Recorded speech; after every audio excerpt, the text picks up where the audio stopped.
Looking for upcoming co-op games that are actually exciting? You're in the right place. My boyfriend and I play co-op religiously. I'm a cozy casual, he's a sweaty gamer. Games that hype us both are rare, so we wanted to share them with you. To make this a bit more fun, we're rating our hype for each game. Far Far West is an action shooter where you and up to 3 other friends play as robot cowboys who can sling spells. Me and my boyfriend were able to take part in the playtest for this, and we gotta say, this is actually as fun as it looks. From the movement to the guns to the spells, they nailed the feel in this one. Honestly, I just love that we're finally gonna be robot cowboys. We've played so many shooters. I've been an alien, a hero, a bunny, but never a cowboy. It reminds me of RoboQuest and Gunfire Reborn in the best way. This feels like another one I'm gonna hop into and lose hours to. I also love the inclusion of fun mechanics like horses, zip lines, and mining. The gameplay loop is solid too. You do a couple of objectives and then spawn and kill the boss. It's dynamic enough, but the main question for my boyfriend is longevity. The progression is there through unlocking guns and spells, but he's unsure if that's enough to keep him playing. My hype for this is at a 7 and a 6 for my boyfriend. Raiders of Blackveil is a MOBA-inspired roguelike action RPG. They basically took Zyra from League of Legends and Ricky from Dota 2 and threw them in a Hades-like game. The real innovation here is the addition of Diablo-style loot and extraction mechanics. We played the demo and yeah, we're very impressed. This is really addicting for me. The mythic drops are so rare that every time you get one, you just have to extract it. The risk of losing them actually makes getting them so much more satisfying. I also get to play a healer that still does tons of damage, which is perfect for how I like to play. My boyfriend usually gets bored with repetitive combat, but this isn't that. It's not mindlessly spammy, but not boring or slow either. The enemy design is also well done.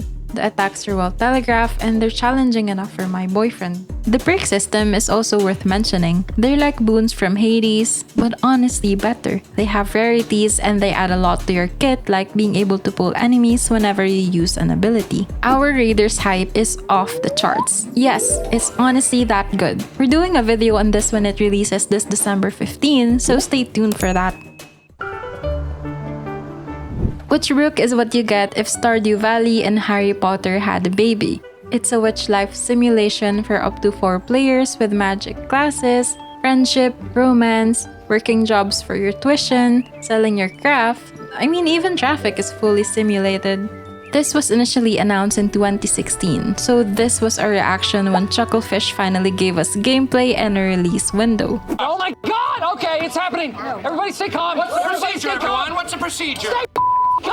I'm honestly so ready for this. Ever since I fell in love with Harry Potter, magic has always felt like home to me. That's why this feels so irresistible. It's this dreamy, sparkly world where I can wander through enchanted forests, brew potions, fly around on a broom, and decorate the cutest little witchy home. The colors are bright and cozy, the vibes feel like a hug, and the mix of exploration, farming, and magical mischief feels like everything I've ever wanted in a game. I'm convinced this was made specifically for me, and I honestly can't wait to step into the world and start my little witch life. My boyfriend grew up playing Harvest Moon and Persona, so this is intriguing for him.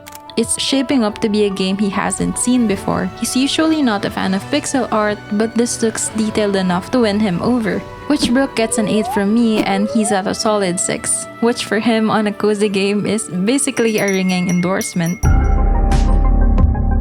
Zeverland is a survival game that promises to go beyond just surviving. You can reach actual endings, like building a rocket to fly survivors off to a new planet or developing a vaccine to save everyone. Gameplay isn't just being a survivor, but also being a zombie if you do get infected. I've always loved apocalypse movies, but zombie games have never done it for me. The visuals feel too real. Zeverland is the first one that actually excites me because the art style immediately reminds me that this is just a silly game, not real life. The whole concept feels fresh, and I'm genuinely curious to see if they can pull it off. My boyfriend loves the design philosophy. Most crafting systems are ambiguous and you end up having to Google what you can make.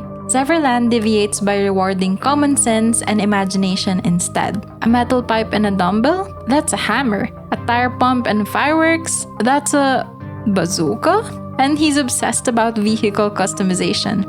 Apparently, the best part of a zombie apocalypse for men is what you're gonna do with your stolen RV. I'm sitting at a 7 for my hype because magic and cowboys just sound more appealing. And I have my doubts since it's so ambitious. My boyfriend has this at a 6. Survival burns him out quick, but this one's creative enough that he might stick to it.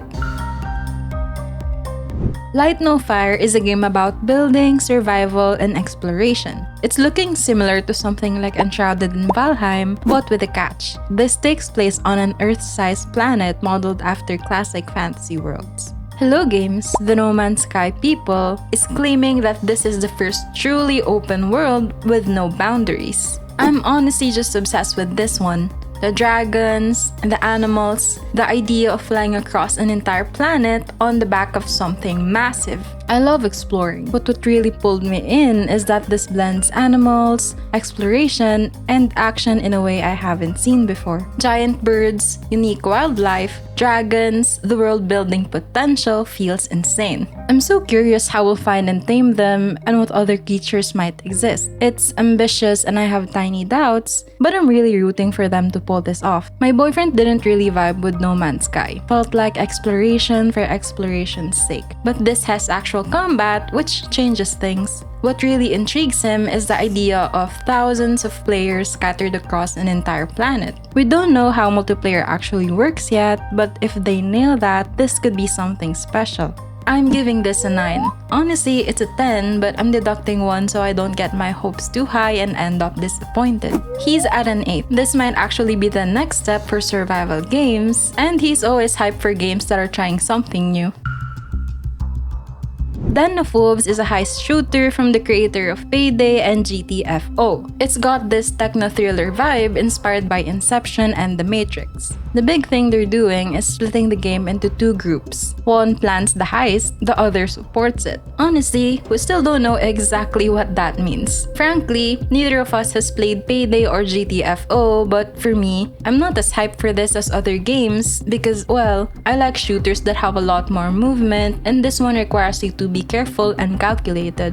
I do like that it's mysterious and dark, where missions are reactive and survival isn't guaranteed. And even though I usually prefer serene vibes and clean visuals, I don't mind diving into chaos once in a while, especially when I'm pissed and just want a loud, intense shooter to blow off steam. My boyfriend's favorite movie is Inception, and he's always had fantasies of doing heists like that one scene in The Dark Knight, so he's all aboard the hype train. We honestly don't know what to expect, but that's part of the excitement. I'm giving this a 5 because shooters usually stress me out. He's at a 7 as shooters are his bread and butter, so there's a good chance we'll be spending a ton of time in this. Aniimo describes itself as a next-gen creature-catching action RPG. It's looking like a new take on Genshin Impact's formula by mixing in some Pokemon DNA. It's got more focus on co-op than Genshin, and we're really hoping it's not gacha. I'm really excited because the merging mechanic looks insanely fun. It's like a fresh twist on creature collecting after playing Temtem.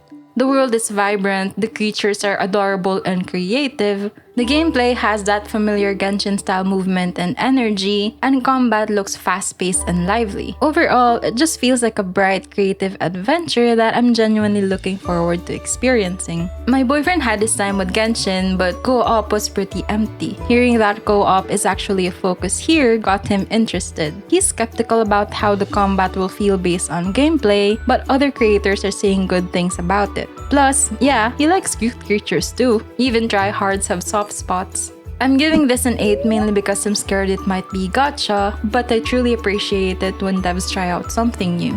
He's at a 7, excited but skeptical as always. For more game discoveries, co-op, hidden gems, and everything in between, hit subscribe. Ciao!